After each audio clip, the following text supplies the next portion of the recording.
I'm back. Did you miss me? Here's another story. I'm 12, okay? Dose.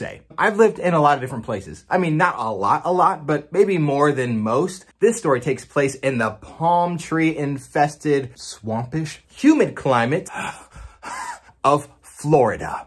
The FLA, as some hipster people would call it. It was a cool place. It was a really cool place to be 12. We lived right across the street from my school. I used to skateboard to school. There's a skateboard right there. We'd be outside playing all the time, me and my friends, running amok out in the sun-filled outdoors of the FLA. And the FLA sun is no joke. Woo! It gets hot. If you tan really good. And if you burn even better. We had one game that every kid in the neighborhood loved to play. Manhunt. It was intense. We were hunting man. Really, all it was an intense and creative name for hide and go seek tag. Break up into 2 teams, maybe 10 over here and 10 over here.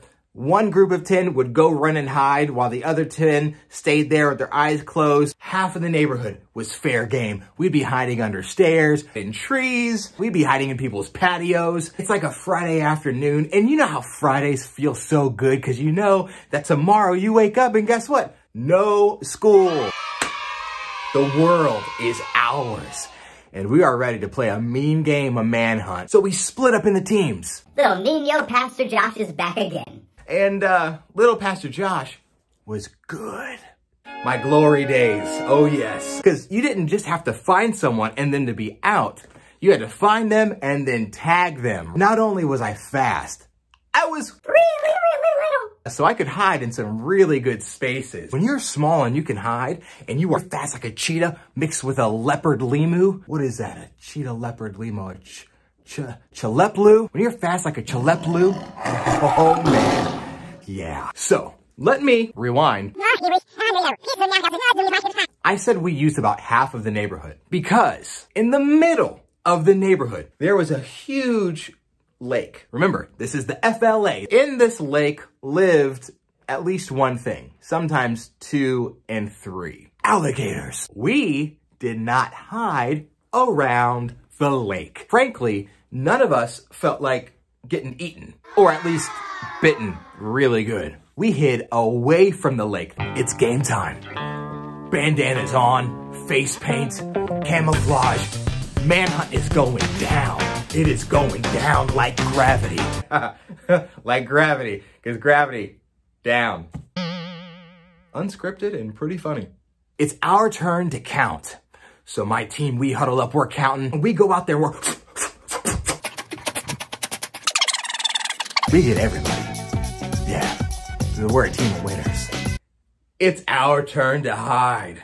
I'm not looking for a normal hiding spot. I'm kicking it up a notch. I'm 12 years old and all of a sudden my voice drops so low. My friends are looking at me, they're like, what happened to you? And I'm like, I'm a professional manhunt athlete. It's going down. They're never gonna find me. I'm gonna tell you where I hid. Because this is why I'm telling the story. There were 2 walls in the back corner of the neighborhood. There was a little grassy patch right here with some bushes that were pretty tall, and there was a tree. Now this is when the story gets good. They start counting. My feet are kicking up sparks because I'm running so fast. If that was the case, there had probably been a safety recall on my shoes. Reeboks. I'm behind the bushes. I'm just looking, I'm waiting. Not only did it have some coverage that I could duck down behind in a tree for some top coverage, because I don't know. I didn't know if any of my friends were gonna hire some FBI people and some helicopters and be flying around trying to spot me. I don't know if they have those connections. I'm playing it safe. I have the front coverage and I have the top coverage. Just like Jesus. Jesus be a fence. Oh, sorry. But it also gave me a vantage point. No one's coming. Oh, this is a good spot. They're never gonna find me here. I'm back here for a while, reveling in my success. And then, my glory moment, it was interrupted by something. I figured I would be safe from any and all wildlife. I was about to have an encounter. Oh boy, was I. I began to hear the wind blow through the bushes. the next thing I hear is... What could that be? What is that? My mind did not immediately start combing through the archives of my pre-K and kindergarten years and career of tutelage. It was not accessing the sounds that animals make to get me to make an informed decision. Keep that knowledge from those early years tucked in the forefronts of your mind. I hear it again. It happens again. Something is making this noise repeatedly. So what did I do? I looked up. Because the scripture says to look to the hills, from which cometh your help. And I was a Christian boy, so I looked up into the tree. Nothing was there. Nothing was in the tree. But the sound is still happening. I looked to the right and to the left. There was one more place to look. Down. When I looked down, there was something looking back up. Little did I know I was standing in a snake's home, in a snake's dwelling place. I was in its casa. There was no sign that said, mi casa, su casa. No, if there was, I would have seen it.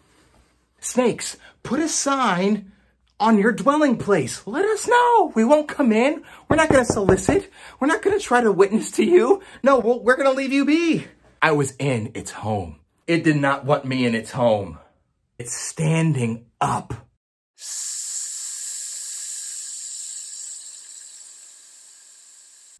I know snakes can stand up. I've seen the National Geographic Channel. I know. But I did not linger like a bad house guest. Sometimes you invite over and then they don't get the hint when to leave. You have someone in mind? Don't say their name out loud. And if you can't think of anybody that's ever been a bad house guest, it might be you. I didn't ask the snake for a 5th cup of coffee. I didn't do that. I don't even know if snakes drink coffee. What do they drink? I shattered any time that I had ever ran in any track meet. I book it. I was in the middle of a bad encounter. I remember people talking about a particular snake that was native to the land. They're called blue racers. Racers, like fast. Usain Bolt. And guess which snake little Pastor Josh got to encounter that day? A blue racer. Man, I thought I was far enough away from it. I thought the encounter was just about over. I am almost at full speed. I looked back, just like Lot's wife.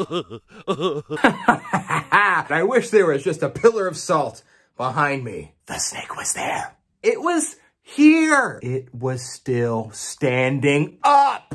Half of its body was slithering on the ground.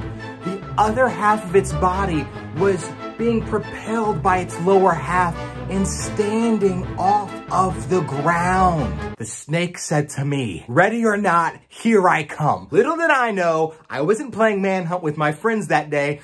I was playing manhunt with a snake. But God came down and mounted me up with wings as eagles. I took off faster than I'd ever ran in my life. And I lived to tell the tale. That was an encounter I will never forget in my life. They told me they had just given up looking for me. So I guess they didn't contract the FBI in a helicopter. One of them contracted a snake. But there are good encounters, like encountering Jesus, getting closer to him, encountering Jesus.